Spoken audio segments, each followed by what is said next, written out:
Hi everybody, Miss Elissa here with a going to bed story time. So before we get started, we are gonna warm ourselves up with a hello song, and it goes like this. Well, hello everyone, can you touch your nose? Touch your nose, touch your nose. Well, hello everyone, can you touch your nose? Touch your nose. Can we wiggle our ears? Let me show you my ears. Well, hello everyone, can you wiggle your ears? Wiggle your ears, wiggle your ears. Well, hello everyone, can you wiggle your ears? Wiggle your ears. Can you find your belly button? You can't see, but you can tell I'm pointing at my belly button. Well, hello everyone, can you beep your belly?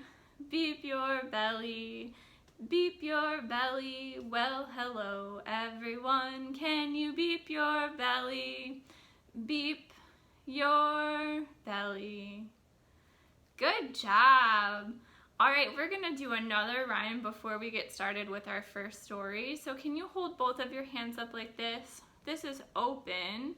And then we shut them and we pull all our fingers into a fist like this. Can you do that? Practice. Open, shut them. Open, shut them. Good job. All right, we're gonna do a little song called Open, Shut Them. Ready? Open, shut them. Open, shut them. Give a little clap, clap, clap.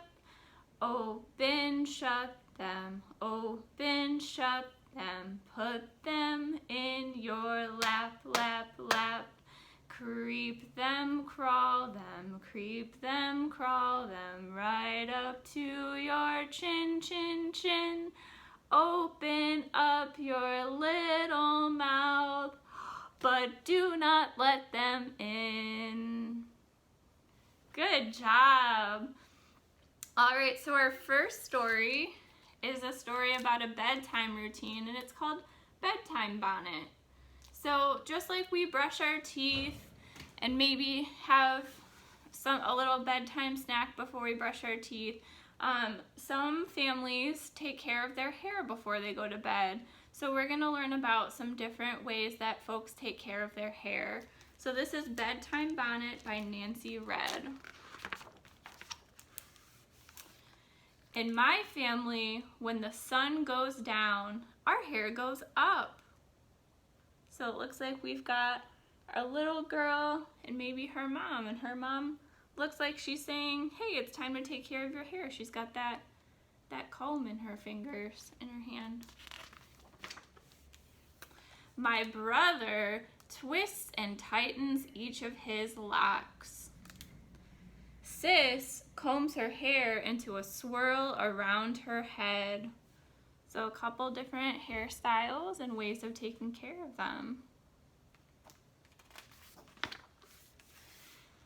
Daddy's hairbrush makes rows of black waves appear.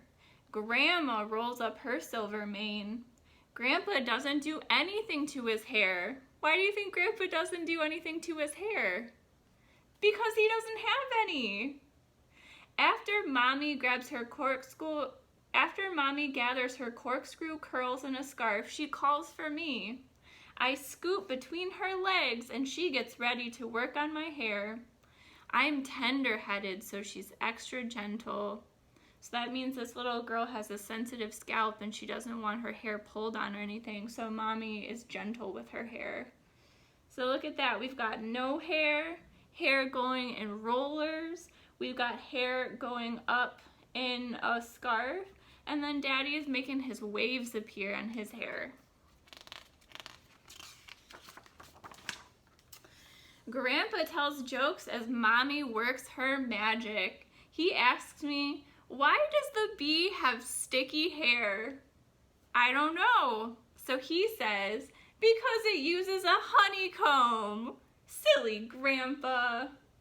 Grandpa looks like he's having a fun time, laughing at his own jokes and spending time with the family.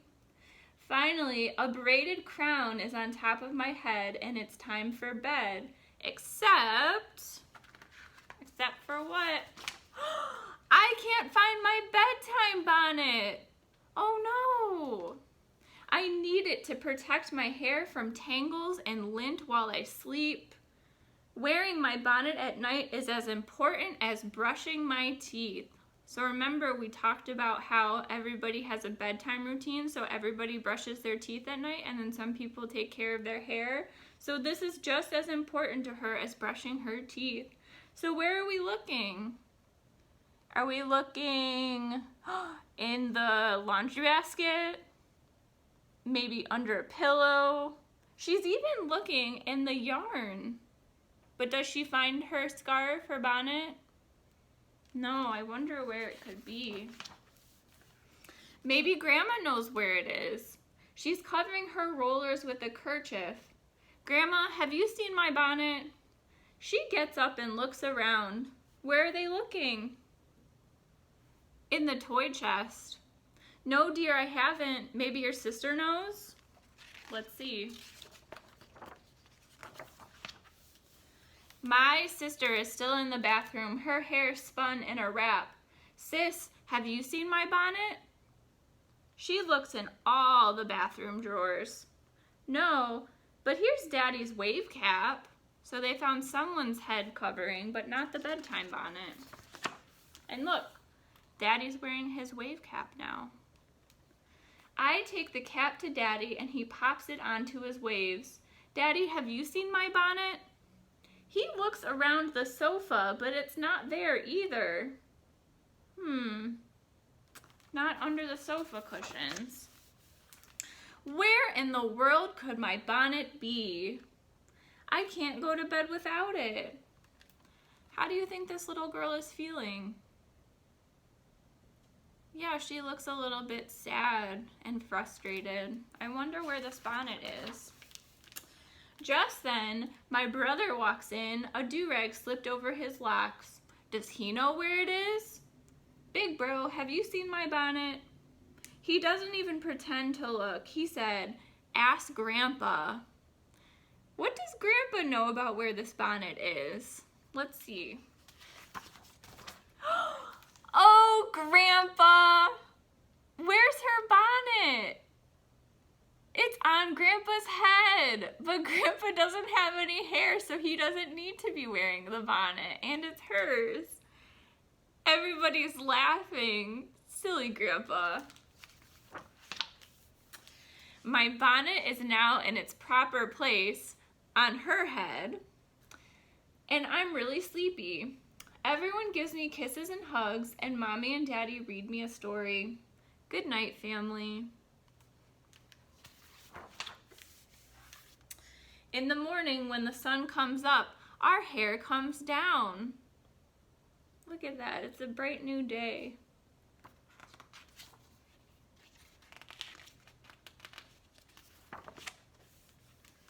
Daddy smooths his ocean-like waves. Mommy scrunches her ribbony curls. Isn't that nice? They both have such beautiful textures of their hair. Sis unwinds her foot-long wrap. My brother shakes out his lovely locks. While Grandma unsnaps her rollers, Grandpa shaves his head.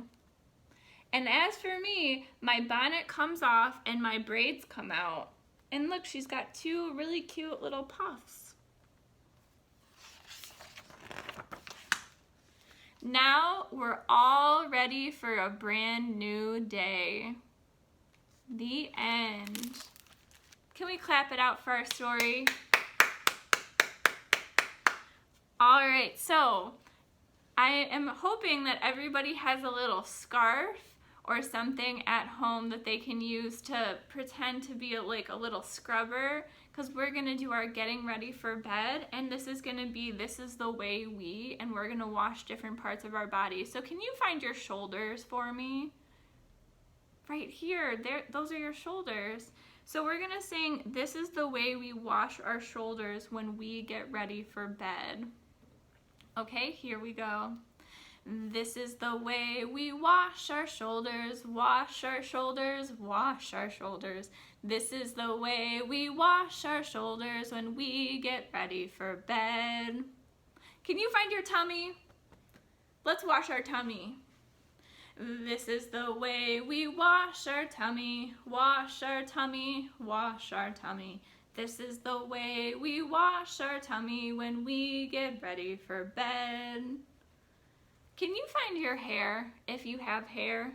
This is my hair. So sometimes if you might take a bath at night, you might wash your hair at night, or you might put it up like in the story we just read. So let's pretend we're gonna wash our hair. Ready? This is the way we wash our hair, wash our hair, wash our hair. This is the way we wash our hair when we get ready for bed. Can we find our elbows, friends? Where are your elbows? Let's wash our elbows.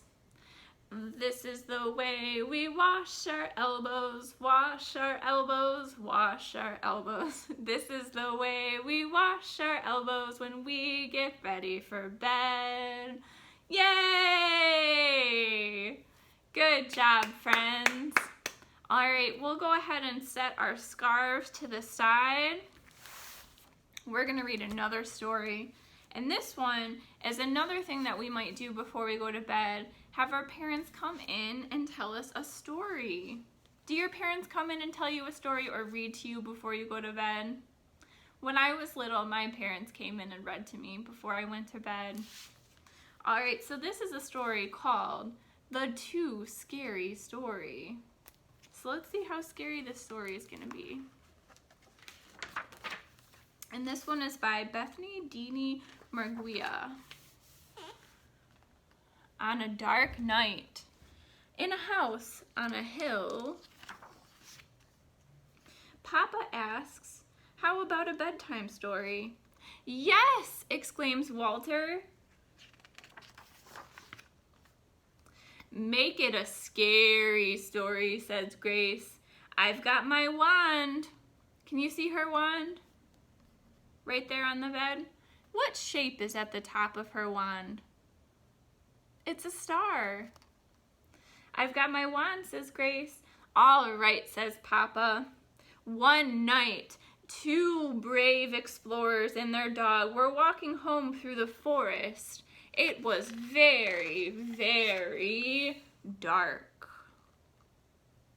What colors do we see? Lots of black and dark gray.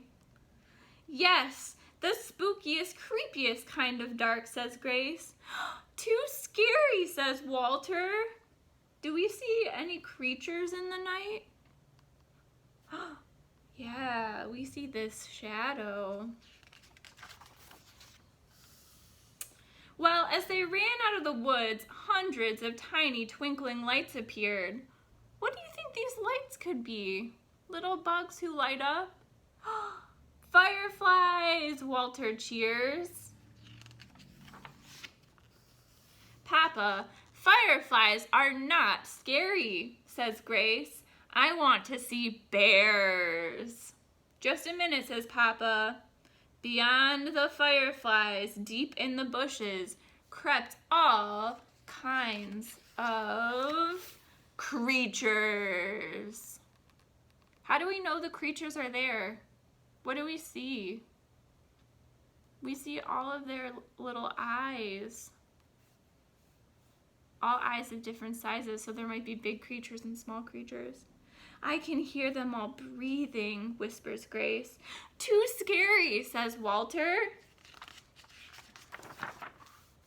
"Don't worry, those creatures were just settling into bed for the night." "Sleep tight," Walter whispers. What did the creatures turn out to be? Got some cuddly little animals. So they're helping to tuck them in. Very nice. "I hope that's not the end of the story," mutters Grace. "Oh, there's more," says Papa. "Not everyone was ready for bed. Faintly at first, and then louder, the children heard footsteps.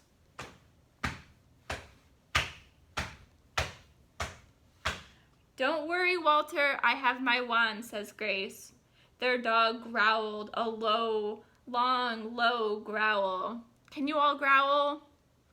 Urgh. Just behind them on the path was a shadow. What does that shadow look like? It's so big. It's all the way behind them and onto this page. What do you think it is? Does your wand work on shadows? Whispers Walter. I'm not sure, Grace whispers back. The children dashed home, up the stairs and into their room, slamming the door behind them. Whew, they made it. Papa, nothing in the closet, please, begs Grace. Or under the bed, whispers Walter. Papa, are you there? Creak. The bedroom door began to open. Be gone, shadow monster, Grace shouts. Do you think the shadow monster went away? It did! It worked! I turned that evil shadow into Papa. I wasn't scared at all, says Walter. Papa, can we sleep with the light on? Asks Grace. I have a better idea, says Papa. Good night, my brave explorers. What was his idea? Sleeping with some fireflies as a nightlight. Good night, my brave explorers. All right, friends, let's clap it out for our second book. All right, for our next rhyme, I need you all to practice your rolling motion. Can you practice rolling slowly and fast? Good job. And show me how you hold up all 5 fingers just like this. Good job. We're gonna sing There Were 5 in the Bed, and a little one said roll over, so we're gonna count down from 5 all the way to 1. Here it goes. There were 5 in the bed, and the little one said roll over, roll over. So they all rolled over and 1 fell out. How many are left? 5, take away 1 is 4. There were 4 in the bed, and the little one said, roll over, roll over. So they all rolled over and 1 fell out. How many are left? 4, take away 1 is 3. There were 3 in the bed, and the little one said, roll over, roll over. So they all rolled over and 1 fell out. How many are left? If we take away 1 from 3, there are 2. There were 2 in the bed, and the little one said, roll over, roll over. So they all rolled over and 1 fell out. How many are left? If there were 2 and we now take away 1, 1. The last one in the bed. There was 1 in the bed, and that little one said, I have it all to myself. Can you stretch out your arms just like that little one left in the bed? Good job, friends. All right, so let's practice our signs for our final goodbye song, The More We Get Together. Does anybody remember the sign for more? Remember more? Who remembers the sign for together? Together. Who remembers the sign for happy? And who remembers the sign for friends? All right, friends, let's put those all together to our goodbye song. Here we go. The more we get together, together, together. The more we get together, the happier we'll be. 'Cause your friends are my friends, and my friends are your friends. The more we get together, the happier we'll be. Good job. All right, friends, thank you so much for joining me for story time today. I hope the next time you get tucked into bed, you think of these fun stories or the story that your parents or your grown-up may have just read to you. Don't forget, grown-ups, that we have weekly activity kits that are for a range of ages. I know next week's activity kit is going to have activities for all ages, and the theme will be celebration. So there's going to be a bunch of fun different things to do. And we still have kits from quite a number of our past weeks. So if you haven't gotten one, never fear. Give us a call. And if you're looking for books or book recommendations, we would be happy to put together a stack of books for you to pick up at our curbside service. So don't hesitate to give a youth librarian a call today. All right, everybody, take care.